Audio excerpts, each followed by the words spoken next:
ചോരത്തുള്ളിലൊക്കെ പൊത്തിച്ച ഇവിടെ ഇഷ്ടംപോലെ ജനങ്ങൾ, അതായത് ഇതിന്റെ ഉള്ളില് കൊറേ പേര് കൊച്ചിനെങ്കിലും എടുത്ത് കാണിച്ചപ്പോ ആദ്യം നീ കുട്ടൻ, രണ്ടാമത്തെ അടുത്തത് കുട്ടൻ.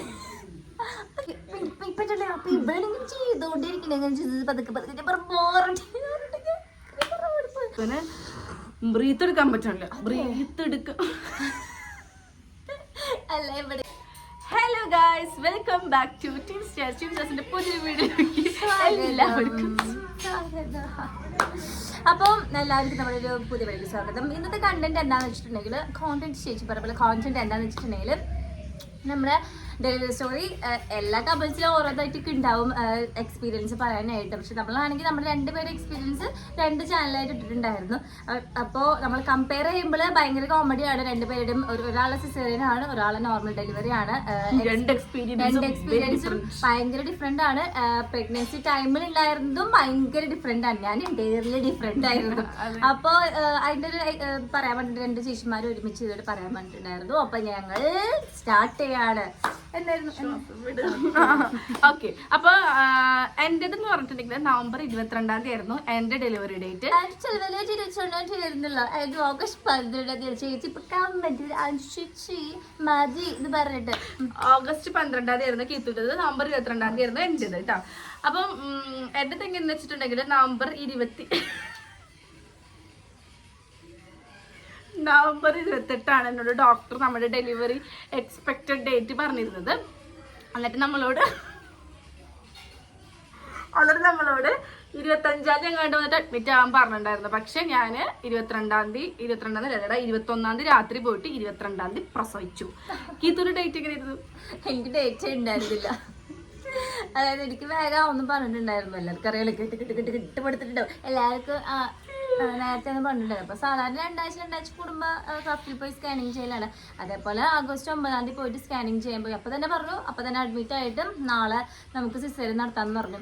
അപ്പൊ ഈ പറഞ്ഞ പോലെ കിളിപ്പോയ അവസ്ഥയായിരുന്നു. എന്ത് ചെയ്യും, എങ്ങനെ ചെയ്യും, നമുക്ക് ഒട്ടും പ്രിപ്പയർ അല്ല. കുറെ സാധനങ്ങളൊക്കെ ഇല്ല നമ്മൾ എടുത്തു വെക്കാൻ. 8-ാം മാസം ആയിട്ടുള്ളൂ. നേരത്തെ ഉണ്ടാവുമെങ്കിൽ പറഞ്ഞെങ്കിൽ കൂടിയും അത്രയും 2 മാസം മുന്നൊന്നും ആവുന്ന ഒരിക്കലും പ്രതീക്ഷിച്ചിരുന്നില്ല. അപ്പൊ ഞങ്ങൾക്ക് ഭയങ്കര കേട്ടപ്പോ തന്നെ ഭയങ്കര, പിന്നെ കുറെ വർക്ക് പറ്റിയ കുറെ ഉണ്ണികളുടെ കുറച്ച് പ്രൊമോഷൻസ് നമ്മളൊക്കെ വന്നിട്ടുണ്ടായിരുന്നു. അതൊന്നും തീർത്തിട്ടുണ്ടായിരുന്നില്ല. അതായത് ഏറ്റവും കൂടുതൽ ടെൻഷൻ കുറച്ച് പ്രൊഡക്റ്റ് കിട്ടുന്ന സംഭവമായിരുന്നു. അപ്പം 9-ാം തീയതി വന്ന് കുറെ സാധനങ്ങളൊക്കെ അമ്മയ്ക്ക് പോയി അങ്ങനെ ചെയ്തത്. നമ്മുടെ പ്രഗ്നൻസി പീരീഡ് എങ്ങനെയാണെന്ന് വെച്ചിട്ടുണ്ടെങ്കിൽ കീത്തൂന് ട്വിൻസ് ആയിട്ട് നമ്മുടെ ഒരു ബോഡി സ്ട്രക്ചർ പറഞ്ഞുതരാം. ട്വിൻസ് ആയിട്ട് കീത്തൂന് ഒരു ആൺകുട്ടിയൊക്കെ ഉള്ള പോലത്തെ ഒരു കുഞ്ഞിന്നല്ല, എന്നാലും എനിക്കാണെങ്കിൽ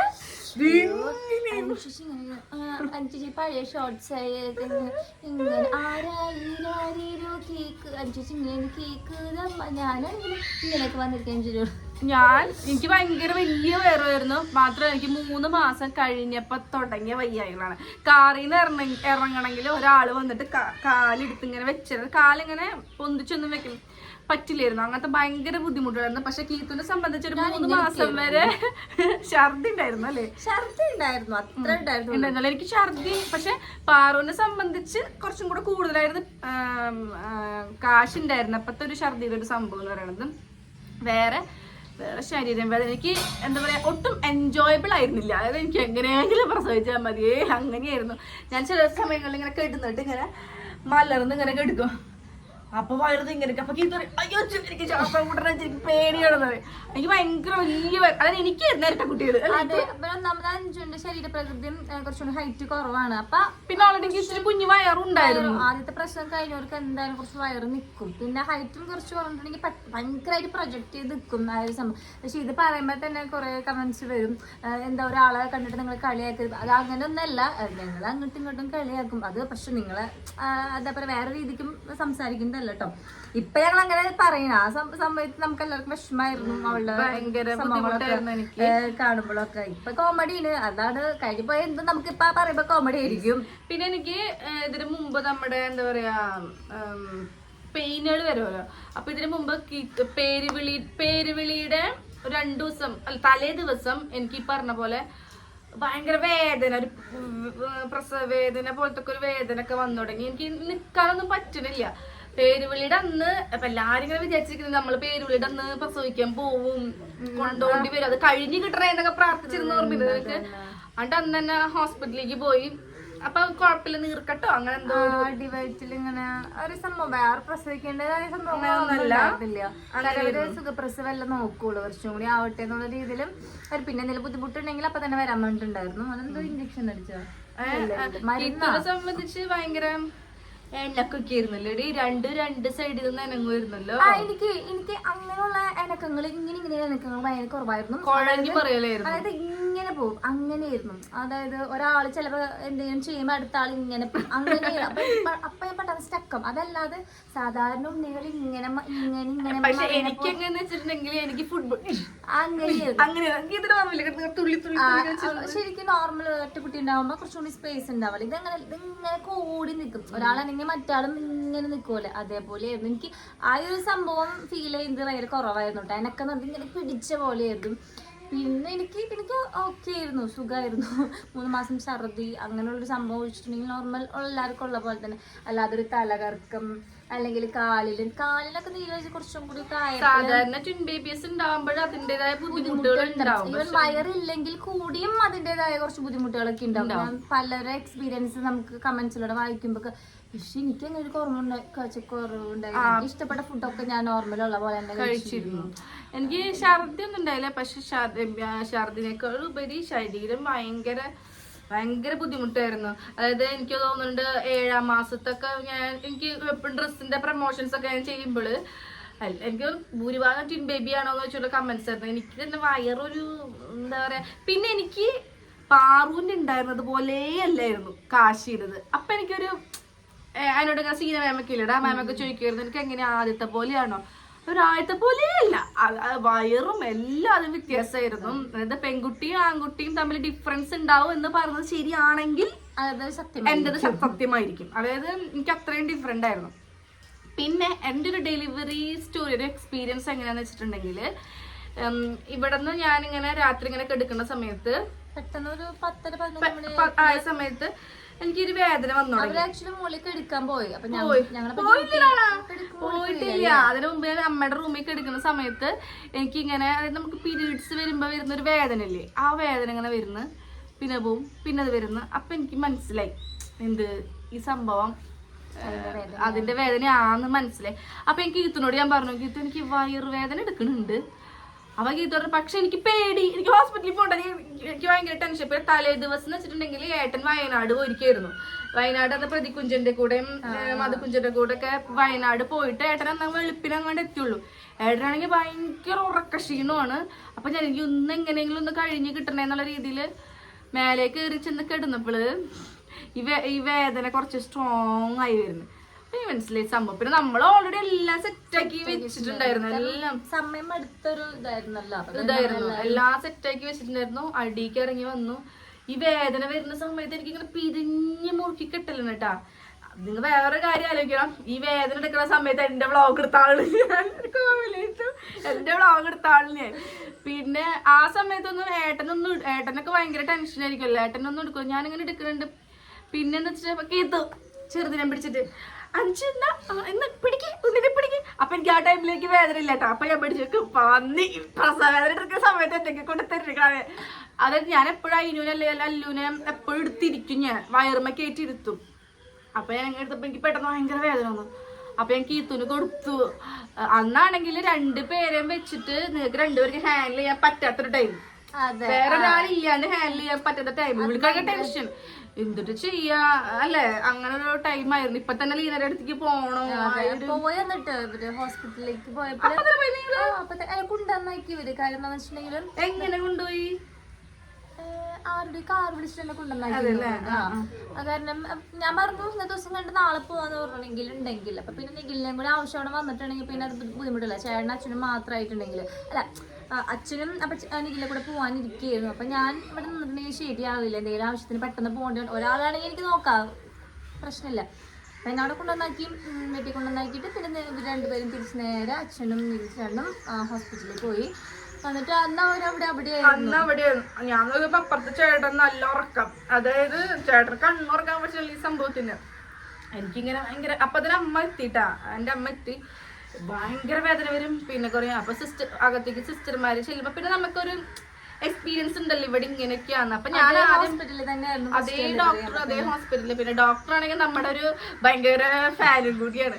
അപ്പൊ ഡോക്ടർ അതായത് നമ്മുടെ വീഡിയോസ് കണ്ടിട്ടൊന്നുമില്ല ഡോക്ടർ, നമ്മളൊരു വ്ളോഗറാണെന്ന് അറിയാം, അതിന്റെ ഡീറ്റെയിൽസ് ഒക്കെ ഭയങ്കര ഇൻട്രസ്റ്റിംഗ് ആയിട്ടുള്ള ക്യാരക്ടറാണ് ഡോക്ടറുടെ. അപ്പൊ ഞാൻ ആകെ പറഞ്ഞൊരു കാര്യം, എനിക്ക് പ്രസവം എടുക്കുന്ന സമയത്ത് എനിക്ക് അകത്തേക്ക് കയറിയാൽ മതി, കാരണം അതിൻ്റെ ഉള്ളിൽ നമ്മളടുത്തേക്ക് മക്കളെ ഇങ്ങനെ ഒന്നും ഊഞ്ഞാലൊന്നും ആരും ഉണ്ടാവില്ല. പുറത്താണെങ്കിൽ ഇവരെല്ലാവരുടെ ചുറ്റും ഇരിക്കണ്ടേ. അങ്ങനെയായിരുന്നു എൻ്റെ ഒരു സംഭവം പ്രസവം വരെ ഉള്ളത്. അത് ലേബർ റൂമിലേക്ക് കയറുന്നത് വരെ ഉള്ളത് എൻ്റെത് ഇങ്ങനെയായിരുന്നു. ഇതിൻ്റെ പറയാം ലേബർ റൂമിലേക്ക് കയറുന്നത് വരെ എനിക്ക് ഇഞ്ചക്ഷൻ്റെ മാലയായിരുന്നു. എനിക്ക് ഞാൻ ചെന്നപ്പോൾ തന്നെ ഫസ്റ്റ് ഇത് എപ്പോഴും ഹാർട്ട് ബീറ്റ് ചെക്ക് ചെയ്യാൻ കൊണ്ടുപോകും. അത് വേറെ ഒന്നും കൊണ്ടല്ല, രണ്ടുപേരും ഉള്ളതുകൊണ്ട് ആരെണ്ണങ്ങണത് അല്ലെങ്കിൽ ആരുടെ ഹാർട്ട് ബീറ്റ് കേൾക്കണമെന്ന് ഭയങ്കര ബുദ്ധിമുട്ടായിരിക്കും, മനസ്സിലാകില്ല നമുക്ക് ഒരാളുടെ എനക്കില്ലെങ്കിൽ. അപ്പോൾ എപ്പോഴും ഒരു രണ്ട് സൈഡിലും വെച്ച് ചെക്ക് ചെയ്യും. ഒരു ബെൽറ്റ് പോലത്തെ സാധനം കെട്ടിയിട്ട് ഫസ്റ്റ് ഞാൻ ചെന്നിട്ട് റൂം അറേഞ്ച് ചെയ്യുന്നതിനേക്കാൾ മുന്നേ ഞാൻ ലേബർ റൂമിൻ്റെ ഫ്രണ്ടിൽ ചെന്ന് നിന്നു. അപ്പം എനിക്ക് പ്രസവം സംഭവം എനിക്ക് അങ്ങനെ പേടിയില്ല. സിസ്റ്റർ എൻ്റെ മനസ്സിനെ പേടി പറഞ്ഞു കേട്ടിട്ട് എനിക്ക് അങ്ങനെ പേടിയില്ല. പക്ഷെ ആദ്യമായിട്ട് ലേബർ ഈശ്വരി ഇവിടെയുള്ള പ്രസവിക്കും. അപ്പോൾ ഒന്ന് നെഞ്ചൊന്ന് ഇടിച്ച് ഉള്ളിൽ കയറി ചെന്ന് ഒരു ബെൽറ്റ് ഇടാൻ വരും. എന്നിട്ട് ആദ്യം ഇപ്പുറത്തെ സൈഡിലേക്ക് ചീറ്റിനെടുക്കാൻ പറയും. എന്നിട്ട് ഇവിടുത്തെ ആളുടെ എനക്കം നോക്കും, പൾസ് ഇങ്ങനെ മോണിറ്റർ ഉണ്ടാവും. അപ്പം ഇത് നമ്മൾ സൈഡിലേക്ക് ചെരിഞ്ഞെടുക്കുമ്പോൾ സ്വാഭാവികമായിട്ട് അവിടെ എനങ്ങും. അപ്പോൾ ഓരോ എനക്കും നമ്മൾ നിരീക്ഷിക്കുക. നമ്മുടെ കയ്യിലൊരു സാധനം, ഒരു സ്വിച്ച് പോലുള്ള സാധനം തന്നിട്ടുണ്ടായിരിക്കും. അപ്പോൾ അത് വെച്ച് നമ്മൾ ടിക്ക് ചെയ്യണം. അങ്ങനെ അവർ എനങ്ങുമ്പോൾ ഓൾറെഡി അവിടെ പോയിട്ടുണ്ടാവും, ഹാർട്ട് ബീറ്റ് പോകുന്നുണ്ടാവും. ഓരോ ഇത്ര സമയത്തിനുള്ളിൽ ഇത്ര എനക്കം എന്ന് പറയാൻ വേണ്ടി സ്വിച്ച് ഉണ്ടാവും, നമ്മളിവിടെ അമക്കാം, മനസ്സിലാൻ വേണ്ടി. അപ്പം അങ്ങനെ ഒരു മിനിറ്റിനുള്ളിൽ ഇത്ര സമയത്തിനുള്ളിൽ ഇത്ര ആശാനെങ്കിൽ മനസ്സിലാവും. അങ്ങനെ അവിടെ തിരിഞ്ഞെടുക്കുക. അപ്പോൾ ഇവിടെ മനസ്സിലാവും. പിന്നെ എൻ്റെ ഒരു ഇഞ്ചക്ഷൻ ഉണ്ട്. ഒരു ഇഞ്ചക്ഷൻ എന്താണെന്ന് വെച്ചിട്ടുണ്ടെങ്കിൽ 2 ദിവസം നമ്മൾ ചെന്നിട്ട് 2 ദിവസം കഴിഞ്ഞിട്ടായിരിക്കും ഡെലിവറി നടത്തുന്നത്. ആ ഇഞ്ചക്ഷൻ 2 ദിവസം 2 നേരം വെച്ച് ഇഞ്ചക്ഷൻ ഉണ്ടെന്ന് തോന്നുന്നത്. പിള്ളേർ പുറത്തേക്ക് വരുമ്പോൾ ഒരു ശ്വാസകോശം ഒന്നും ശരിക്കും ഉറച്ചിട്ടുണ്ടാവില്ല. കാരണം 2 മാസം മുന്നേ ഉള്ള അവരുടെ അത് ഭയങ്കര കുഞ്ഞായിരിക്കുമല്ലോ. അത് പുറത്തേക്ക് വന്നിട്ടുണ്ടെങ്കിൽ അവർക്ക് ശ്വസനം കറക്റ്റ് ആവാൻ വേണ്ടിയിട്ട് ശ്വാസകോശം ഉറക്കാൻ വേണ്ടിയിട്ട് ഒരു ഇഞ്ചക്ഷൻ ഉണ്ട്. സൂപ്പർ ഇഞ്ചക്ഷനാണ്. ഭയങ്കര വേദന അല്ല, അതായത് ഭയങ്കര കഴപ്പാണ്. അതെന്താ സ്റ്റീറോയിഡ് സംഭവമാണ്. അപ്പോൾ അതുണ്ട്. അത് കഴിഞ്ഞിട്ട് പിന്നെ ഇതടിക്കുമ്പോൾ നമുക്ക് ഷുഗർ കൂടും, ഭയങ്കര ഹൈ ലെവൽ ഷുഗറാണ്. അപ്പോൾ നമ്മൾ ഇൻസുലിൻ ചെയ്യണം. ഓരോ 2 മണിക്കൂർ വെച്ചിട്ട് അവർ വന്ന് ടെസ്റ്റ് ചെയ്യും. നമുക്ക് ഷുഗർ കൂടുതലുണ്ടെങ്കിൽ അത് ഇൻസുലിൻ ചെയ്യണം. നമുക്ക് ഇവിടെ കുത്തിനേക്കാൾ വേദന ആയിരിക്കും. എനിക്ക് അങ്ങനെയുണ്ട്. ഇവിടെയാണ് കുത്തിരുമ്പോൾ എനിക്ക് ഭയങ്കര പേടിന് സംഭവം. അതിനുശേഷം പിന്നെ വേറെ ഇഞ്ചക്ഷൻ ഉണ്ട് തൊടല് 9 മണിക്ക് വന്നിട്ട് ചെയ്യും. ഞങ്ങൾക്കാണെങ്കിൽ ഗീത്തുങ്ങനെ പോയിട്ട് അപ്പം ഞാൻ പ്രഗ്നന്റ് ആണ്, പ്ലസ് എന്താണ് പാറും ഉണ്ട്. എനിക്കാണെങ്കിൽ എനിക്ക് എങ്ങനെയെങ്കിലും ഹോസ്പിറ്റലിൽ പോയിട്ട് അവിടെ നിന്നാൽ മതി, അങ്ങനെ ഒരു സിറ്റുവേഷൻ. പക്ഷെ എന്നെ കൊണ്ട് അത് സാധിക്കുന്നുമില്ല. അപ്പം എന്തായാലും ഡെലിവറിക്ക് മുമ്പ് ഞാൻ വന്നിട്ടുണ്ടായിരുന്നു. ലൈത്തോ വന്നിട്ടുണ്ടായില്ല അല്ലേ? വന്നിട്ടുണ്ടായില്ല. കാരണം 9-ാം തീയതി പോയിട്ട് പിറ്റേ ദിവസം 10-ാം തീയതി 11, 12-ാം തീയതി രാവിലെ ചെയ്യാന്നാ പറഞ്ഞിട്ടുണ്ടായിരുന്നു. എന്നിട്ട് ഞങ്ങൾ എന്ത് ചെയ്ത് നമുക്ക് രാവിലെ ഒരു ടൈം കണ്ട് എത്രയോ പറഞ്ഞിട്ടുണ്ടായിരുന്നു. അപ്പൊ ഞാനും ഇവിടെ കൊച്ചായിന്റെ പൊണ്ണമ്മായിണ്ട്, ഞാനും കൊച്ചായും ഏട്ടനും രാവിലെ പറഞ്ഞിട്ടുണ്ടായിരുന്നു. നമ്മളോട് ഉച്ചയ്ക്ക് ഇടപെട്ടുള്ളത് പറഞ്ഞിട്ടുണ്ടായിരുന്നു. അപ്പൊ നമ്മളത് എക്സ്പെക്ട് ചെയ്തിട്ടാണല്ലോ പോണത്. പിന്നെ നമുക്കാണെങ്കിൽ സിസേറിന്റെ ഒരു ഐഡിയ ഇല്ല എങ്ങനെയാന്നുള്ളത്. അപ്പൊ ഞങ്ങൾ എന്ത് ചെയ്തു, ഇവിടെ ഉള്ളവരൊക്കെ ഒരു 10 മണിയൊക്കെ ആയപ്പോഴത്തേനും അവിടെ റൂമിലേക്ക് എത്തിയിട്ട് അവിടെ നിന്ന് പോവാന്നാ വിചാരിച്ചത്. അവിടെ എത്തിയപ്പോഴത്തേനും കിത്തുന്ന ലേബർ റൂമിലേക്ക് കയറ്റിട്ടുണ്ടായിരുന്നു. അപ്പൊ ഞാൻ ഒരു കുട്ടി ഉണ്ടായിരുന്നു സിസേറിയൻ ആ ടൈമിൽ. പക്ഷെ ആ കുട്ടി നേരത്തെ കഴിഞ്ഞിട്ടുണ്ടായിരിക്കണം, രാത്രി പെട്ടെന്ന് പെയിൻ വന്നിട്ട് ചെയ്തിട്ടുണ്ടായിരിക്കണം, അല്ലെങ്കിൽ മാറ്റി വെച്ചു തോന്നുന്നുണ്ട്. അപ്പൊ എന്നെ കയറ്റി നമ്മളിത് ഞങ്ങൾ എക്സ്പെക്ട് ചെയ്തിട്ടില്ല. അപ്പൊ ഞങ്ങള് ചിലപ്പോ ലേബർ റൂം അപ്പൊ ഒരു വല്ലാത്തൊരു സിറ്റുവേഷൻ ആയിരിക്കും. ലേബർ റൂമിൽ പോകുന്ന സംഭവം ഞാൻ പറയട്ടെ. അവിടെ ചെന്നിട്ട് പറഞ്ഞ പോലെ ഭയങ്കര ടൂർ പോയ മൂഡിലായിരുന്നു ഞാൻ. എനിക്ക് അതിനെ കുറിച്ച് ഒരു പേടിയില്ല. ഒന്നാമത് ഞാൻ പേടിയായി മീൻസ് ഞാൻ പുറത്ത് കാണിക്കില്ല. എന്റെ മോളോണ്ട് ഞാൻ ഒട്ടും കാണിക്കില്ല. കാരണം എനിക്ക് ഇഷ്ടമല്ല. കാരണം അമ്മ ഭയങ്കരമായിട്ട് ടെൻഷൻ അടിക്കുന്നത്. ഞാൻ പേടിയ സംഭവം കാണിക്കില്ല. അന്ന് പൊങ്കാലുണ്ടായിരുന്നു 5. അപ്പൊ അന്ന് വ്ളോഗ് എടുത്തിട്ടുണ്ടായിരുന്നു നമ്മള്. അന്നപ്പം ഞാൻ ഈ പറഞ്ഞ പോലെ നമ്മൾക്ക് പെയിൻ വന്നിട്ട് പോണതല്ല, എനിക്കറിയാം സിസേറിയന് പോകുന്നതാണ്.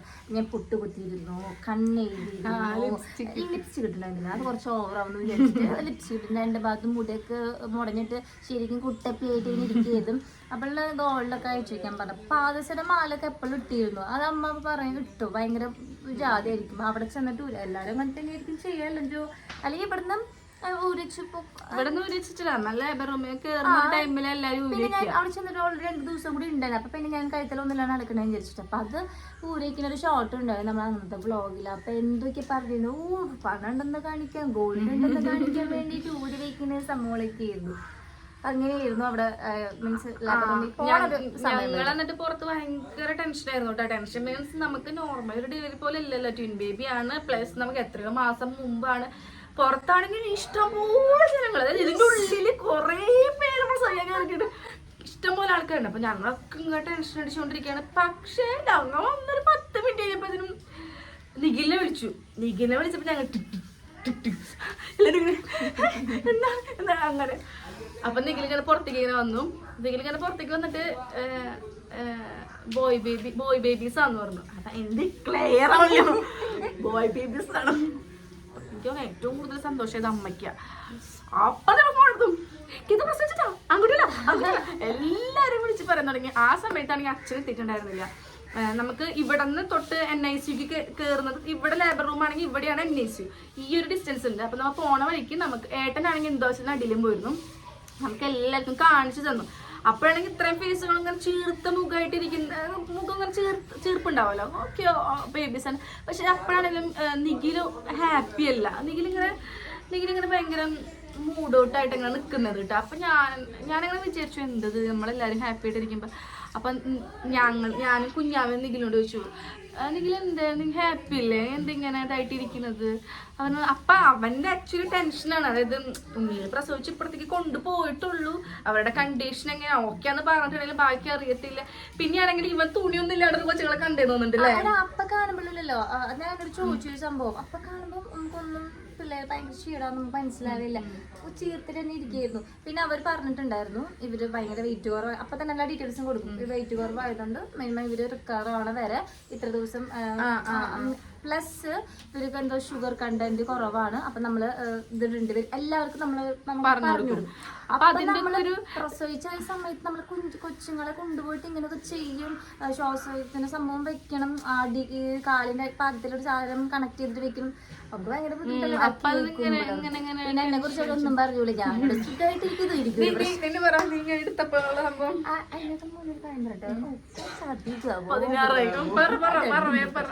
ഇത് എനിക്ക് അവിടെ ചെന്നിട്ട് എനിക്ക് പ്രശ്നമില്ല. ആദ്യം മറ്റേ പ്രീ പ്രൊസീജിയർ റൂമിൽ അങ്ങാണ്ട് കയറ്റും. എനിക്ക് ആകെ പേരുന്ന സംബന്ധിച്ചു മറ്റേ ഇത്ര 10 ഇഞ്ച് ഒരു കുഴല് നമ്മുടെ യൂറിൻ ഹോളിൽ കയറ്റണം, 10 സെന്റിമീറ്റർ നീട്ടുള്ളൂ.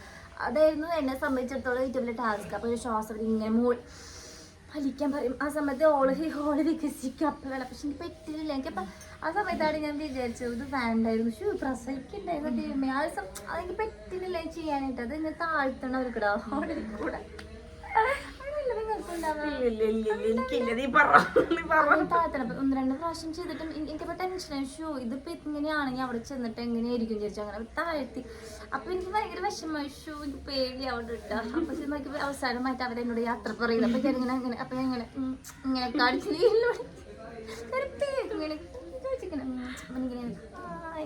എല്ലാവരും ബായ്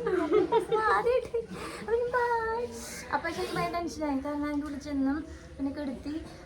പിന്നെ ശരി ഞാൻ അറിഞ്ഞില്ല. അപ്പൊ ഡോക്ടർ ചോദിച്ചു അനസ്തേഷ്യൊക്കെ ഇങ്ങനെ കുത്താൻ വേണ്ടി ചിരിച്ച് ഇങ്ങനെ കെടുത്തു.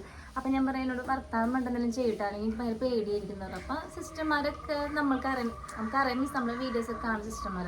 അപ്പൊ ഒരു ഇങ്ങനെ ചേച്ചി ഇങ്ങനെ ചോദിച്ചു. അപ്പൊ എന്നോട് പഠിക്കണമെന്നൊക്കെ ചോദിച്ചു. അപ്പൊ ഒരു സിസ്റ്റർ പറഞ്ഞു യൂട്യൂബറാന്നൊക്കെ പറഞ്ഞ അവര്. അപ്പൊ ഇത് ചോദിച്ചില്ല ഡോക്ടർ പറഞ്ഞില്ലേ അല്ല അതിന് മുമ്പ് എന്ത് സർപ്രൈസ് ഉണ്ടെന്ന്? അങ്ങനല്ലടാ. അത് ഫസ്റ്റ് കുട്ടീനെ കാണിച്ചു ബോയ് ബേബി ചോരത്തുള്ളിലൊക്കെ പൊത്തിച്ചപ്പോ ഇവിടെ ചോര. അപ്പൊ സിസ്റ്ററിക്ക് ഒന്നും വേണ്ട അങ്ങനെയൊക്കെ. അപ്പൊ ഞാൻ രണ്ടാമത്തെ കുട്ടി എന്താ ഡോക്ടർ ചോദിച്ചു. അപ്പൊ രണ്ടാമത്തെ കുട്ടിയും എന്ത് കുട്ടിയായാലും നമ്മുടെ MCD ടീംസാണ്. അതും വാങ്ങിട്ട് ഒന്നും വേണം അവരോട് പോയി പറയും അങ്ങനെ. ആദ്യത്തെ സിസ്റ്റർ സിസ്റ്റർ ചെറിയ ചേച്ചി സിസ്റ്റർ എന്നിട്ട് പിന്നെ അവൾക്ക്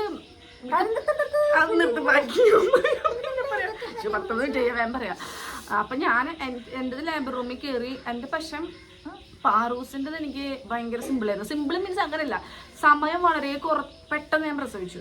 എനിക്ക് പെയിൻ നമുക്ക് ഭയങ്കര സഹിക്കാൻ പറ്റില്ല, അങ്ങനെയായിരുന്നു. എനിക്ക് അന്നൊക്കെ ഇത്തിരി വേദന മതി, ഒട്ടും സഹിക്കാൻ പറ്റാത്ത ഒരാളായിരുന്നു. പാറുനെ പ്രസവിച്ച് കഴിഞ്ഞതിന് ശേഷമാണ് ഞാൻ വേദനകൾ സഹിക്കുന്നത്. അതായത് ഇതൊക്കെ എന്ത് വേദന, പ്രസവ വേദന അത്രയും വരില്ല, ആ ഒരു മൈൻഡ് സെറ്റ് ആയത് എനിക്ക്. അപ്പം എനിക്കറിയാലോ വേദന ഇങ്ങനെയൊക്കെ ഉണ്ടാവുന്നു. ഇതാണെങ്കിൽ എൻ്റെതാണെങ്കിൽ എന്താ പറയുക, ഞാനിങ്ങനെ ബലം കൊടുത്ത് നമ്മുടെ അവിടെ നീര് കെട്ടി അടഞ്ഞു. ഉണ്ണിക്ക് വെയിറ്റ് ഉണ്ടായിരുന്നു. ഞാനിങ്ങനെ ഓട്ടോമാറ്റിക്, ഞാൻ മുക്കടല്ല, നമ്മുടെ ശരീരം ഓട്ടോമാറ്റിക് മുക്കുമ്പോൾ പ്രഷർ കൊടുക്കുമ്പോൾ ഇവിടെ ഫുൾ നീർക്കെട്ടായി. അപ്പോൾ ഡോക്ടർ എന്ത് ചെയ്തു, ഇങ്ങനെ ജസ്റ്റ് ഇങ്ങനെ കയ്യൊക്കെ ഇട്ട് അപ്പോൾ പറഞ്ഞു അനീഷ മുക്കരുതിട്ടാ. അപ്പം ഞാൻ ഓട്ടോമാറ്റിക് ഇങ്ങനെ മുക്കി പോവാണ്.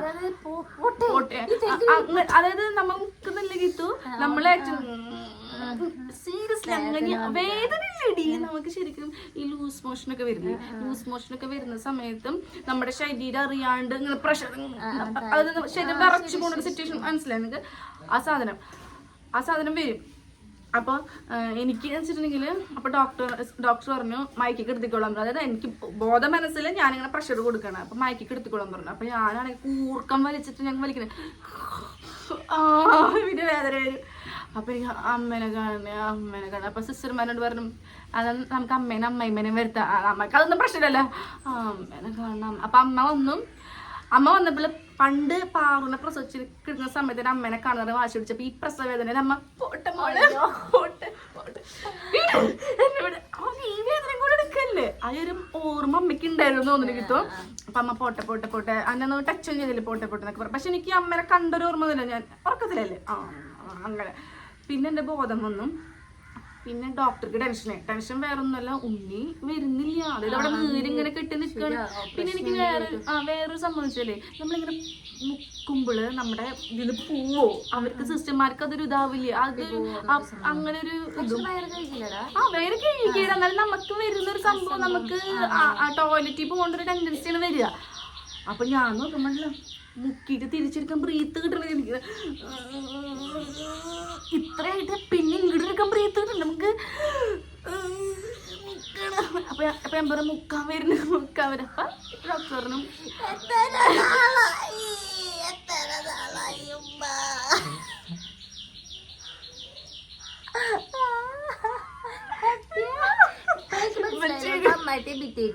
പൃഥ്വിരാജിന് എനിക്ക് പറ്റില്ലല്ലോ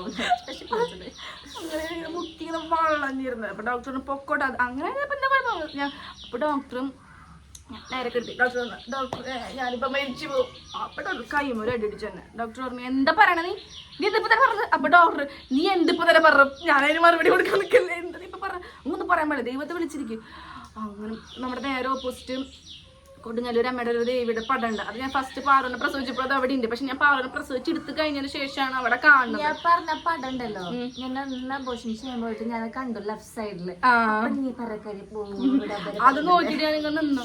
പക്ഷെ എന്താ പറയുമ്പോ ഈ സാധനം ഡോക്ടർ എന്നോട് പറഞ്ഞു അനീഷ നമുക്കിനി തേർഡ് ബേബി ഉണ്ടെങ്കിൽ ഇത്രയും വെയിറ്റ് വേണ്ട, അതായത് ഉണ്ണിക്ക് വെയിറ്റ് ഉണ്ട്, ഉണ്ണിക്ക് വെയിറ്റ് ഉള്ള കാരണമാണ് വരാത്തത്, അപ്പൊ ഇത്രയും വെയിറ്റ് നമുക്ക് വേണ്ടാട്ടാ എന്ന് പറഞ്ഞു.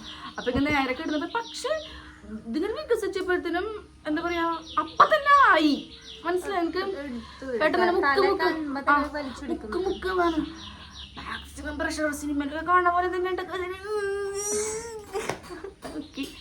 എടുത്തു. അപ്പൊ ഡോക്ടർ കൈ വെച്ചിട്ട് ആദ്യത്തെ കുട്ടി ഏതാ, എനിക്കിതാ ആദ്യത്തെ കുട്ടി ഏതാ, അപ്പൊ പെൺകുട്ടിയാണ്. കൺഗ്രാറ്റ്സ് ബോയ് ബേബി ആട്ടോ പറഞ്ഞു. എനിക്ക് ഭയങ്കര സന്തോഷമായിട്ടാ. സന്തോഷം മീൻസ് എനിക്കതിൻ്റെ സന്തോഷമല്ല, കാരണം പുറത്തുള്ളവർക്ക് അത് ഭയങ്കര സന്തോഷമായിരിക്കും. മെയിനായിട്ട് എൻ്റെ കണ്ണിൽ വന്നത് പൊണ്ണമ്മായിയാണ്. അതായത് ഞങ്ങളുടെ അമ്മായിക്ക് ഇങ്ങനെ അമ്മായി പെമ്പറ അടുത്തത് ആൺകുട്ടി മതി, ആൺകുട്ടി എപ്പോഴും പറയണത് അമ്മായിയാ. അയ്യോ അമ്മായിക്കൊക്കെ കേട്ട സന്തോഷം, പുറത്തുള്ളവർക്ക് ഭയങ്കര ഹാപ്പി ആയിരിക്കും അവർ. അതിനാണ് എൻ്റെ മനസ്സിൽ വന്നത്. പ്രസവം കഴിഞ്ഞ് പിന്നെ ഐ ആം പെർഫെക്റ്റ്ലി ഓൾറൈറ്റ്, അതായത് എനിക്ക് ഒരു പ്രശ്നവുമില്ല. അത് വേറെ മൈൻഡ് ഭയങ്കര ഹാപ്പി ആയി, സെറ്റ്. അതപ്പം ഞാനിങ്ങനെ പിന്നെ ഇങ്ങനെ ബ്ലഡിൽ ഇങ്ങനെ കുളിച്ചു കിടക്കുകയാണ്. ഫസ്റ്റത്തേലൊക്കെ എനിക്ക് എന്താണ് ഫസ്റ്റത്തേല് പാറൂന് ഇങ്ങനെ കൊണ്ട് തന്നു എനിക്ക്, മോളെ ഉമ്മ കൊടുക്ക്. അപ്പൊ ഞാനിങ്ങനെ എനിക്ക് കാണാൻ അങ്ങനെ ഇമോഷനില്ല എനിക്ക് കൊച്ചിന്. പക്ഷെ എനിക്ക് ഞാൻ എപ്പോഴും പറയാമല്ലോ എന്നോട്, എനിക്ക് കാശ് വരുന്നപ്പോൾ ഞാൻ വെയിറ്റിംഗ് ആയിരുന്നു എനിക്ക് ഇവരെ കാണാൻ. സെക്കൻഡ് ബേബി എന്താന്ന് പിന്നെ എനിക്ക് ആ കുട്ടീനെ കാണാൻ, ഉണ്ണീനെ എടുക്കാൻ, അങ്ങനത്തെ ഒക്കെ ഒരു സംഭവം ഉണ്ടായിരുന്നു. ഇവരെ വെയിറ്റ് ചെയ്തിരിക്കുന്ന പോലെ. അപ്പൊ ഉണ്ണീനെ കണ്ട് ഞാനിങ്ങനെ ജസ്റ്റ് ഇങ്ങനെ നോക്കി. അപ്പൊ പിന്നെ ഞാൻ ഇവളെ കഴിഞ്ഞിട്ട് പറയാം. കോമഡി പറയട്ടെ. കൊച്ചിനെ എടുത്ത് കാണിച്ചപ്പോ കുട്ടൻ, രണ്ടാമത്തെ അടുത്തത് കുട്ടൻ, കുട്ടൻ. ഞാൻ പറഞ്ഞിട്ടില്ല നിന്നോട്, അച്ഛന്റെ ഫേസ്ബുക്കൊക്കെ ഞാൻ ആശുപത്രിയിലൊക്കെ പറഞ്ഞിട്ടുണ്ട്. അതേ കുട്ടൻ, അടുത്തത് കുട്ടൻ. അച്ഛന്റെ ഫേസ് ഉണ്ടായിരുന്നു ആദ്യം എടുക്കും. ഇനിയിപ്പൊ അന്ന് കണ്ടപ്പോഴേ ഫസ്റ്റ് തോന്നി എവിടേക്കും ഉണ്ടായിരുന്നു ഈ മൂക്കിന്റെ അവിടെ അവരിങ്ങനെ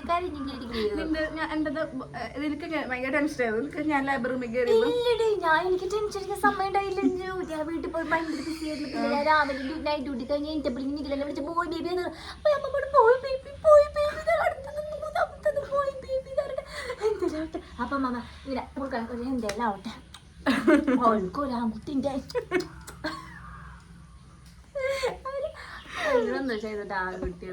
എന്റെ വീട്ടില് ഭയങ്കര സന്തോഷമാണ്.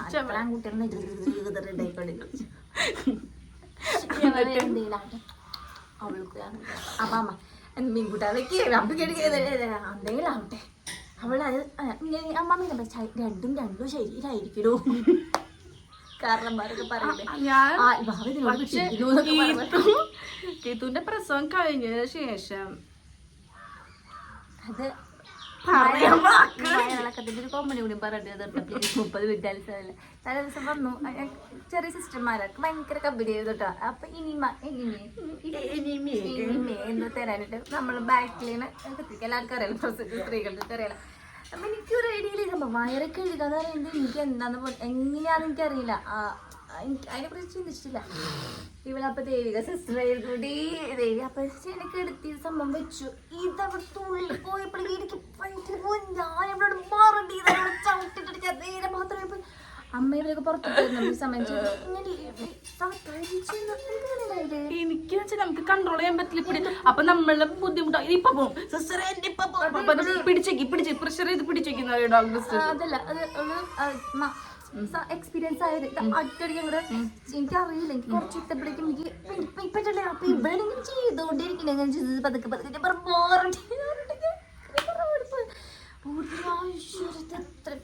അതായത് നമുക്ക് എന്നും സഹിക്കാം. മോഷൻ പോണ സംഭവം നമുക്ക് സഹിക്കാൻ പറ്റില്ല.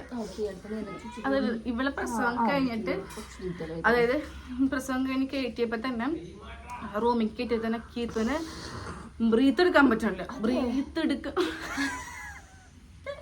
അല്ല ഇവിടേക്ക് ഐസിയുല് കയറ്റിയപ്പോഴല്ലേ ഈ റൂമിൽ കൊണ്ടുവന്നപ്പോഴാ. അപ്പൊ ഐസിയത്തെ കാര്യം അമ്മ വന്ന് പറയാം. ഐസിയത്തെ കാര്യം ഞാൻ പറയും. നോർമൽ ഐസിയിൽ കുഞ്ഞ് ഐസിയിൽ വെക്കും നമ്മളെ സിസേറിയൻ കഴിഞ്ഞിട്ടുള്ളവർക്ക് പറയണം. അപ്പൊ നേരെ നമ്മൾ അവിടെ കൊണ്ട് കയറ്റും. അപ്പൊ ഈ കുടച്ചൽ വന്നു. അതായത് ആ കുടച്ചൽ വന്നു പിന്നെ ഈ തന്ന പെയിൻ കില്ലറിന്റെ ഒക്കെ വേദന പോയി തുടങ്ങി. അപ്പൊ അവരിടയ്ക്കിടയ്ക്ക് മറ്റേ IV ഒക്കെ ഇട്ടിട്ടുണ്ട്. അതിന്റെ ഇടയ്ക്കൂടെ പെയിൻ കില്ലർ തന്നെ. അപ്പൊ പിന്നെ 8 മണിക്കൂർ 6 മണിക്കൂർ നമ്മൾ റൂമിൽ കൊണ്ടുപോകണം. എനിക്കാണെങ്കിൽ ഇവരൊക്കെ ഒന്ന് കാണാണ്ട് അല്ല ഇവരെ സന്തോഷം ഈ പറഞ്ഞ നമുക്കൊന്ന് അറിയാണ്ട് അങ്ങനെയൊക്കെ പറഞ്ഞ് കഴിഞ്ഞാൽ റൂമിൽ കൊണ്ടൊരു സംസാരിച്ചോളൂ. ഇത് ഇങ്ങനെ എടുക്കണം, നമ്മൾ ഇങ്ങനെ കിടന്ന് രാവ് കളിപ്പിക്കുന്ന പോലെ കളിപ്പിക്കും. അതിനിടയ്ക്ക് ഇങ്ങനെ അമ്മേനെ വിളിച്ചു, നീൽച്ചാനെ വിളിച്ചു. ഇവരൊക്കെ വന്നാൽ അധികം സംസാരിക്കാൻ പറ്റില്ല. ഹായ് പറഞ്ഞിട്ട് പോകാനേ പറ്റുള്ളൂ. അപ്പുറത്തെ ഓരോരുത്തർ വരുന്നു, ഓരോരുത്തർ പോകുന്നു. സിസ്റ്ററൊക്കെ ചീത്തായിട്ട് സംഭവം ഞാൻ പറഞ്ഞിട്ടുണ്ട്. എനിക്ക് അപ്പം എൻ്റെ സമയമായി എന്നോട് പൊക്കോളം പറഞ്ഞു. അപ്പം എനിക്ക് പറ്റണില്ല. എനിക്ക് ഇരിക്കാൻ പറ്റണില്ല.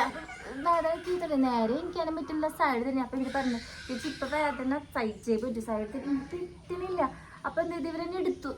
ദൈവമേ കാലിക്കാ എടുത്തിട്ടപ്പോൾ ഒരു പെൺകുട്ടി തൊട്ടപ്പോഴത്തെ പെൺകുട്ടി ചിരിക്കില്ല. ചിലപ്പോൾ എന്നെ വീഡിയോസിൽ കണ്ടിട്ട് അറിയാന്നുള്ള ചിരിക്കുക. അപ്പം ഞാനിവിടെ അടുത്തത് നീയല്ലേ, അങ്ങനെ അടുത്തത് മോളല്ലേ ചേച്ചി ഞാൻ പറയുന്നത് പറഞ്ഞോ.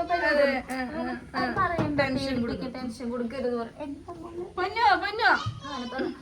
അതും കൊണ്ടൊന്നും അന്നത്തെ ദിവസം എനിക്ക് അറിയില്ല എന്താ സംഭവിച്ചതെന്ന്.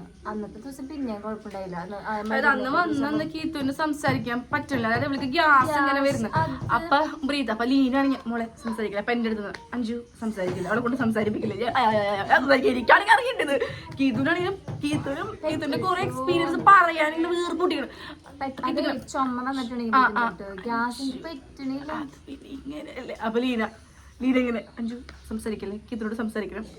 ഞാനിങ്ങനെ അത് കഴിഞ്ഞ് കീത്തിന് ഒട്ടും പറ്റിയിരുന്നില്ല. അന്ന് രാത്രി എനിക്ക് ഇങ്ങനെ ഒരു ഫോട്ടോ അയച്ചെന്ന്, വെളുപ്പിനെങ്ങാണ്ട് ഇങ്ങനെ പിടിച്ചിട്ട് ഒരു ഫോട്ടോ സെൽഫി അയച്ചത്. ഒട്ടും പറ്റണില്ല. ഭയങ്കര എന്റെ കുട്ടി അപ്പുറത്തെ കാലാട്ടി ചെയ്ത ബണ്ണത്തിന്റെ അമ്മ വന്ന് പറഞ്ഞു. ഞാനിപ്പോ ചിലപ്പോ രണ്ടാമത്തെ ഡെലിവറിക്ക് അത് സെറ്റ് ആയിരിക്കും പറയട്ടെ. പിന്നെ കീത്തിന് ശരിക്കും ആ ഒരു സാധനം കീത്തിന് ഫിസിക്കലി ആൻഡ് മെന്റലി കീത്തു ഭയങ്കര ബുദ്ധിമുട്ടായിരുന്നു. അതായത് ഞാൻ ചോദിച്ചു എനിക്ക് ഇനി ജീവിതമില്ല മരിക്കണേക്കും ഒരു ആഗ്രഹമുള്ളൂ, ചെരിഞ്ഞൊന്ന് കൊടുക്കണം. എനിക്കറിയില്ല കേട്ടോ. പക്ഷെ എനിക്ക് നല്ല തൊടാൻ പറ്റിയിരുന്നില്ല. അപ്പോഴൊക്കെ പോവാനേ എനിക്ക് മുക്കാലായിട്ട് എനിക്ക് പേടിയായിരുന്നു. ഭയങ്കര മൂന്നിന്റെ അന്നൊക്കെ ഇതിങ്ങനെ ഇങ്ങനെ ഇങ്ങനെ നടന്നിരുന്നത് ഭയങ്കര വേദന. അത് എനിക്ക് എനിക്ക് ചുമക്കാൻ പേടിയായിരുന്നു. അതായത് എക്സ്പ്ലെയിൻ ചെയ്യാൻ പറ്റണില്ല, അത്രയും വേദന. പിന്നെ ഈ ഒരു വേദന മാറിയ സമയത്താണ് കീത്തിന് ഉറക്കം എന്ന് പറയുന്നത് ഭയങ്കര വീക്ക്നെസ്സാ അവൾക്ക്. അത് ഭയങ്കര ഇമ്പോർട്ടൻറ്റ്, ലൈഫിലെ ഏറ്റവും ഇമ്പോർട്ടൻ്റ് അവൾക്ക് ഉറക്കമാണ്. അത് കഴിഞ്ഞ പിന്നെ ഇതുവരെ കുട്ടികൾ തുടങ്ങിയിട്ടില്ല. അതായത് അവൾക്ക് ഇങ്ങനെ മെന്റലി ഭയങ്കര ബുദ്ധിമുട്ടായിരുന്നു. രാത്രി ഇറക്കിറക്കി ഇങ്ങനെ എണീക്കലും. പിന്നെ 28 ദിവസത്തോളം 24-25 ദിവസത്തോളം ഹോസ്പിറ്റലിൽ ഈ ഒരു റൂമിൽ തന്നെ ശരിക്കും ഇത് ഡിപ്രഷൻ ഇങ്ങനെ വന്ന് പോയി. അതായത് എന്നെ വിളിച്ചിട്ട് വോയിസ് ഒക്കെ ചെന്ന് കരയും കീത്തു. എങ്ങനെയാണ് എക്സ്പ്ലെയിൻ ചെയ്ത് കൊടുക്കുക. അങ്ങനെയായിരുന്നു കീത്തുവിന്റെ ഭയങ്കര മോശമായിരുന്നു. എന്നാലും വീട്ടിലെത്തിയിട്ടും എനിക്ക് ഓർമ്മ കാണാൻ ചില സമയത്തൊക്കെ കീത്തിരുന്ന് ഇങ്ങനെ കരയും പൊട്ടിപ്പൊട്ടി. അതെന്തുകൊണ്ടാന്ന് വെച്ചിട്ടുണ്ടെങ്കിൽ 2 കുട്ടികളുണ്ട്, രണ്ടുപേരും സാധാരണ രണ്ടുപേർക്ക് ഭയങ്കര വാശിയുള്ള പിള്ളേരായിരുന്നു. എപ്പോഴും പി കൊണ്ടിരിക്കുന്ന കുട്ടികളായിരുന്നു. എല്ലാ 2 മണിക്കൂർ ഫീഡ് ചെയ്യണം, അപ്പൊ ഉറക്കം ശരിയെല്ലാവരും. അങ്ങനെ ലൈഫ് പെട്ടെന്നൊരു വലിയൊരു ചേഞ്ച് ആയില്ലേ. ചെറിയ കുട്ടിയായിരുന്നു, വലിയ കുട്ടി മാറി. അങ്ങനെയായിരുന്നു എന്റെ എങ്ങനെ വെച്ചിട്ടുണ്ടെങ്കിൽ എന്റെ ഡെലിവറിക്ക് വേണ്ടി ഞാൻ ഇങ്ങനെ എടുക്കുമ്പോൾ സിസ്റ്ററിന് പറഞ്ഞു, ഞാൻ പറഞ്ഞു സിസ്റ്റർ എനിക്ക് വാഷ്റൂമിൽ പോകണം. അപ്പൊ എനിക്ക് പിടിക്കാൻ വേണ്ട, ഞാൻ പറഞ്ഞു ഞാൻ പോയിക്കോളാം. ഫസ്റ്റത്തേന് ഞങ്ങൾക്ക് തലൊക്കെ കറങ്ങി സിസ്റ്റർമാരിങ്ങനെ പിടിച്ചിട്ട് കൊണ്ടുവരുന്നത്. അപ്പൊ ഞാൻ പൊക്കോളാം. അപ്പൊ കുട്ടി കഴുകുക. അപ്പൊ സിസ്റ്റർ ഞാൻ പുറത്തേക്ക് അയ്യോ വേണ്ട ഞാൻ വേണ്ട നിൽക്കണ്ട. പക്ഷെ എനിക്ക് ആക്ച്വലി ശരീരത്തിന് എനിക്ക് പെയിൻ ഉണ്ട്. പക്ഷെ എനിക്ക് എൻ്റെ മെന്റലി ഞാൻ ഭയങ്കര ഓക്കെയാണ്. ഫിസിക്കലി എനിക്ക് എങ്ങനെ റൂമിലെത്തി കുറച്ച് മണിക്കൂർ ഉണ്ടായുള്ളൂ. അപ്പൊ അതിന് എണീറ്റ് എനിക്ക് കഞ്ഞി കൊണ്ട് തന്നു. ഞാനിങ്ങനെ ഇരിക്കുമ്പോൾ ജസ്റ്റ് ഫസ്റ്റത്തിന് എനിക്ക് സ്റ്റിച്ചിന്റെ ഭയങ്കര പ്രസവിക്കാനൊക്കെ വേദന, സ്റ്റിച്ചിന്റെ പെയിൻ. അതായത് നമുക്ക് മോഷനൊക്കെ പോവാമേ. അതായത് നമുക്ക് മറ്റേ മരുന്ന് കഴിച്ചതിന് ശേഷം ദഹിക്കാണ്ട് ഇത്തിരി ഉറച്ചിട്ടായിരിക്കും മോഷൻ പോകും. അപ്പൊ അവിടേക്ക് സ്റ്റിച്ച് വരുമ്പോൾ ഭയങ്കര വേദനയായിരിക്കും. അപ്പൊ അതാണ് എനിക്കൊരു ടെൻഷൻ. ഇവിടേക്ക് എത്തി ഞാനിങ്ങനെ ഭയങ്കര കൂളായിട്ട് പ്രസവം. അന്ന് വൈകിട്ട് അങ്ങനെ നീ എത്തിയില്ലേ പിള്ളേരെ കാണാൻ വേണ്ടിട്ട്?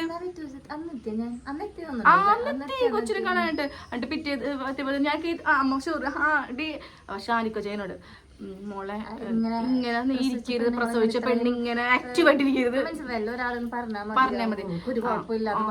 പറഞ്ഞാൽ മതി അങ്ങനെയൊക്കെ ഉണ്ടല്ലോ. അപ്പൊ നീ കുറച്ചേരൊക്കെ എടുക്കുന്ന പറഞ്ഞു.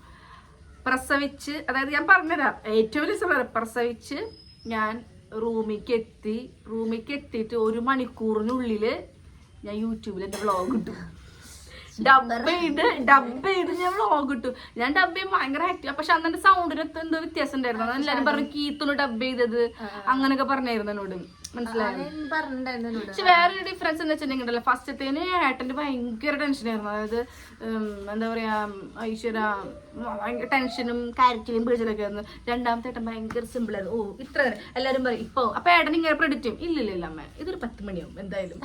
വലിയ എക്സ്പീരിയൻസ് ഉള്ള ആൾക്കാർ ഇല്ലില്ല ഇതിപ്പോ എത്ര ആയിട്ടുള്ളൂ 10 മണി അത്രയും. പക്ഷെ കുറേ നേരം എടുത്തിട്ടോ. ഞാൻ 7-8 മണിക്കൂറോളം പെയിൻ ഉണ്ടായിരുന്നു. പാറിനെ സംബന്ധിച്ചൊരു 3-4 മണിക്കൂർ ഉണ്ടായിരുന്നു. ഞാൻ സ്കൂൾ പിള്ളേരെ കൊണ്ടുവരുമ്പോൾ അന്ന് പെട്ടെന്ന് കഴിഞ്ഞു. പക്ഷെ കാച്ചിനത് വലിയൊരു 12 മണിക്ക് എങ്ങാണ്ടായിട്ട് പിറ്റേ ദിവസം 10 മണിക്ക് എങ്ങാണ്ടായിട്ട് ഞാൻ പ്രസവിച്ചത്. ഇപ്പൊ 1, 2, 3 എത്ര മണിക്കൂർ, 8 മണിക്കൂറൊന്നുമില്ല, അത്രയും മണിക്കൂർ ഞാൻ പെയിൻ അനുഭവിച്ചു. ഭയങ്കര വേദനയായിരുന്നു. പക്ഷെ സഹിക്കാൻ പറ്റാത്തൊരു വേദനയായിരുന്നു. പക്ഷെ എനിക്ക് പ്രസവം കഴിഞ്ഞതിന് ശേഷം എനിക്ക് ഈ സ്റ്റിച്ചിന്റെ വേദന ഉണ്ടായിരുന്നില്ല. വേറെ ഒരു വേദന. കറക്റ്റ് 3 പോന്നു. പിന്നെ വീട്ടിലെത്തിയതിനു ശേഷം എനിക്ക് ഫസ്റ്റത്തേന് ഉപരി ഉണ്ടായിരുന്ന ഒരു സംഭവം എന്ന് വെച്ചാൽ ശരീരം വേദന, പനി വരും. അതായത് നമുക്ക് ഇങ്ങനെ പാറിനേക്കാളും പാല് എനിക്ക് ഇപ്രാവശ്യം കാഴ്ചക്കാണ് ബ്രസ്റ്റ് മിൽക്ക് ഉണ്ടായിരുന്നത്. അപ്പൊ ഇത് വരുമ്പോഴും നമുക്കൊരു പനി വരും. പനി വരുമ്പോൾ നമുക്ക് ഡെങ്കിപ്പനിയൊക്കെ വന്നിട്ട് ചെലവേടുക്കില്ലോ അതേ കണക്കായിരിക്കും. കൈ കാൽ തണ്ടലൊക്കെ വേദന. അപ്പൊ എനിക്ക് വീട്ടിൽ ആരും ഇല്ല. അങ്ങനത്തെ ഒരു സംഭവം എനിക്ക് ഉണ്ടായുള്ളൂ. കീത്തുനെ സംബന്ധിച്ചിട്ട് ഫിസിക്കലി ഉള്ള സംഭവം ഒരാഴ്ച കഴിഞ്ഞപ്പോ ഓക്കെ അല്ലേ? അത് അത്ര വലിയൊരു ബുദ്ധിമുട്ടുണ്ടായിരുന്നില്ല. ഓക്കെ. എനിക്ക് പാറിന്റെ കേസ് പറഞ്ഞപ്പം പാറ് പ്രസവിച്ചു പെൺകുട്ടിയാന്ന് പറഞ്ഞിട്ട് അങ്ങനെ അമ്മ വാങ്ങിച്ചു. അപ്പൊ ഭയങ്കര സന്തോഷം. നമ്മളെ കുട്ടി വന്നു, നമ്മളെ വീട്ടിലേക്ക് ഒരു കുട്ടി കരയുണ്ട്. എല്ലാരും കണ്ണിന് വെള്ളം വന്നു. അപ്പൊ നിങ്ങളവിടെ ഉണ്ടായി. അപ്പൊ ഞാൻ അടുത്തത് അപ്പൊ നമുക്ക് വേണ്ട ഒരു കുട്ടി നല്ല രീതിയിൽ പരസ്പരം കണ്ടുകൊടുക്കുമ്പോ ഇങ്ങനെ വന്നിട്ട് പഠിപ്പ് കഴിയട്ടെ അന്ന് നശിപ്പിച്ച്. അതൊക്കെ ഭയങ്കര സംഭവം കേട്ടോ. കുട്ടി ജനിച്ചാൽ നമുക്ക് അറിയുമ്പോ അതുപോലെ ഇവിടെ ഞങ്ങളെ ചേച്ചിക്ക് രീനി ചേച്ചിക്ക് പെൺകുട്ടിയാന്ന് പറയുമ്പോ പെൺകുട്ടി. അപ്പൊ ഞാൻ 5-15 പോയപ്പോ 5 കുട്ടി സംഭവം. അങ്ങനെ ഒരു സംഭവമായിരുന്നു. അങ്ങനെ അതായത് 2 പേരുടെയും ഡെലിവറി എക്സ്പീരിയൻസും രണ്ടും ഭയങ്കര ഡിഫറെന്റ് ആണ്. അതായത് ഇനിയിപ്പോ ബേബി ഇതൊരു സെക്കൻഡ് ബേബി വരികയാണെന്നുണ്ടെങ്കിൽ സെക്കൻഡ് പ്രഗ്നൻസി വരികയാണ് എന്നുണ്ടെങ്കിൽ തന്നെ എളുപ്പമായിരിക്കും. അതായത് നമുക്ക് പെയിനും കാര്യങ്ങളൊക്കെ നമുക്ക് കുറെ ഒക്കെ അറിയാം. എനിക്കൊന്നുമില്ല, അതുവരെ ഓക്കെയാണ്. എനിക്ക് ഈ ഒരു വേദന വെച്ചിട്ടുണ്ടെങ്കിൽ ഞാൻ പ്രസവിക്കാൻ തയ്യാറാണ്. നോക്കൂ, ഇനി അത് സിസേറിയൻ ആയിരിക്കും. അത് അപ്പൊ ഇങ്ങനെയാണ് നമ്മുടെ ഇനി നമ്മുടെ കൂട്ടത്തില് ആരെങ്കിലും അമ്മമാര് കാണുന്ന ആൾക്കാരുണ്ട് പ്രഗ്നന്റ് ആയിട്ടിരിക്കുന്ന. അയ്യോ, പ്രഗ്നന്റ് ആയിട്ടിരിക്കുന്ന ആൾക്കാരൊന്നും ഇത് കണ്ട് പേടിക്കരുത്. എനിക്ക് പറയാനുള്ളത് നൈസ് എക്സ്പീരിയൻസ് ആണ്. ഇത് ഒഴിച്ചിട്ടുണ്ടെങ്കിൽ എനിക്ക് ഓക്കെയാണ്. പിന്നെ ചേച്ചിക്കാണെങ്കിൽ അത് രണ്ടാമത്തെ പ്രഗ്നൻസി പലർക്കും എളുപ്പം. എനിക്ക് വേദന ഭയങ്കരമായിരുന്നു. പക്ഷെ എനിക്ക് അത് കഴിഞ്ഞിട്ട് എനിക്ക് ഓക്കെ ആയിരുന്നു. അങ്ങനെയാണ് കേട്ടോ. അത് കഴിഞ്ഞിട്ട് ഓക്കെ ആയിട്ട് കാര്യമില്ല. അപ്പൊ ഓക്കെ അതെ, മനസ്സിലായി. അപ്പൊ ഗൈസ് ഇങ്ങനെയായിരുന്നു നമ്മുടെ ഇത് കമന്റ് വരും. കോമഡി കാര്യമൊക്കെ പറഞ്ഞ കമന്റ് എനിക്ക് ആലോചിക്കാൻ. അപ്പൊ നെക്സ്റ്റ് വീഡിയോ ആയിട്ട് ഇൻട്രസ്റ്റിംഗ് ആയിട്ടുള്ള ഇത് നമുക്ക് കുറെ കമന്റ് ഒന്നും ഉണ്ടാട്ടോ. നമുക്ക് 2 പേർക്ക് പേഴ്സണലി, അതായത് ഇവിടെ 2 പേർക്ക് ഒരേ കണ്ടന്റ് ഇടുന്നതെന്ന് വെച്ചിട്ട് 2 പേരും കൂട്ടിയിരുത്തിയിട്ട് ഞങ്ങളൊരു വീഡിയോ ഇട്ടതാണ്.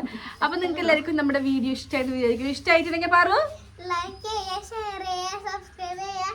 എല്ലാവർക്കും പുതിയ വീഡിയോക്ക് എല്ലാവർക്കും സ്വാഗതം. അടുത്ത വീഡിയോ കുട്ടിക്ക് വയ്യാണ്ടിരിക്കട്ടോ, ചുമയ്ക്കോ, സ്കൂളിൽ പോയിട്ടില്ല. അടുത്ത വീഡിയോ വീണ്ടും വരുന്നതായിരിക്കും. ബൈ.